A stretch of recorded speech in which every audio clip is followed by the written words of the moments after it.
All right, so our next guest is Brooks Addington. He is the CEO of Toast Beverages. Come on up, Brooks. How are you?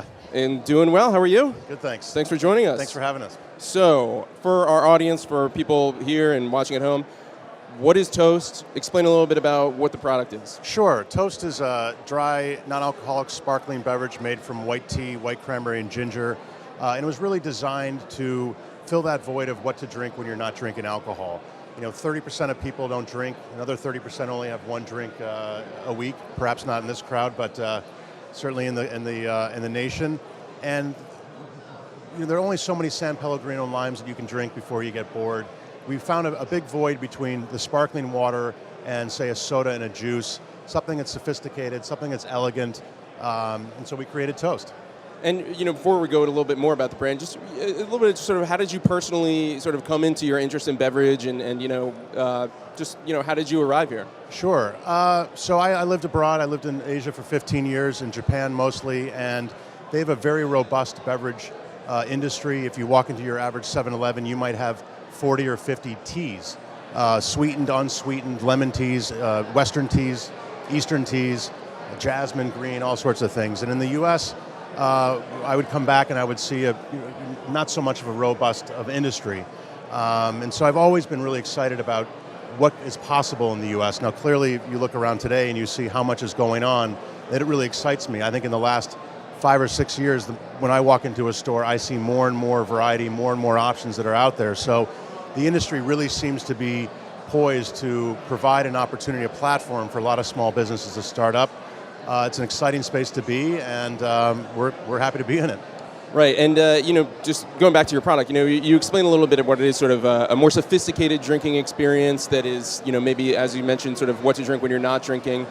How do you sort of explain that to a retailer who's thinking, where am I going to put this on the shelf? It's not really a craft soda, it's clearly not a alcoholic drink. Sort of where's that white space where it can kind of fit in retail? Sure, that's a great question. So, we're more than just an end of year, New Year's Eve for the 13-year-old, let them celebrate with the group. We're really an option all year round.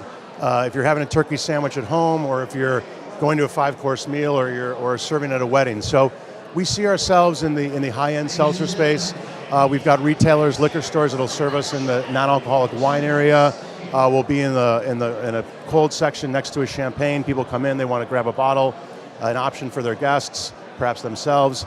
Sometimes we're in the cheese shop, so we're really a big variety, but typically in the higher end seltzer would be where you'd find us, or ideally cap-ended somewhere. Sure, absolutely. Well, and also food service, that seems to be an interesting opportunity as well, to kind of bring that sophisticated social experience without the alcohol. Yes, absolutely. So we're actually releasing a single-serve 12-ounce bottle at the Fancy Food Show in a few weeks. We're really excited about that. That should be perfect for food service.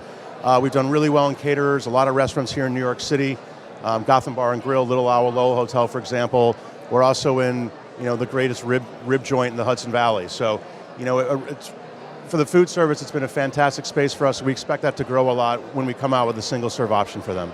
And I know it's still early in the brand, but what other sort of innovations are you sort of looking to develop, or where else can Toast go as a brand? Sure. So we have a couple of line extensions that we hope to release in the spring of 19, and I'll tell you more about that in the spring of 19. But we're really excited about continuing on with this concept. We think there's a big space, big void, as I said, and we want to add a couple different extensions, some new flavors that should be exciting for the summer of next year. Absolutely. And just your thoughts on sort of being in the BevNet Live so far, and experience sort of this, being in the room with all these entrepreneurs, different people. What have you sort of gotten out of this? Sure. So I was telling you the other day, I've been in a couple different industries in my career, and there really is a great sense of community here. A lot of great minds. People are excited, very open about sharing ideas. So we're really excited that we came down and got to be a part of it. Certainly from a professional standpoint, learning a lot, meeting a lot of people, making some great connections, and on a personal level, meeting a lot of fun and cool people. So we've really enjoyed being here. And finally, as you mentioned, this is about sort of what to drink when you're not drinking, but at the same time, let's be honest, this makes a great mixer as well. That's true. You think Kentucky Mule, Moscow Mule, rum and toast, vodka, gin, bourbon's my favorite. It's been really popular with a lot of people. And even some obviously rum, and then occasionally tequila.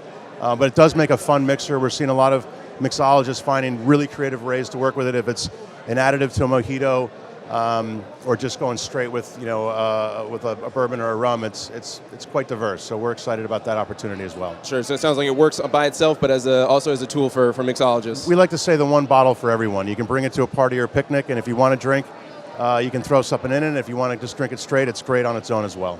Great. Well, Brooks, thank you so much for joining us. Enjoy the rest of the show. Thank you, sir. And look forward to hearing more about Toast in the future.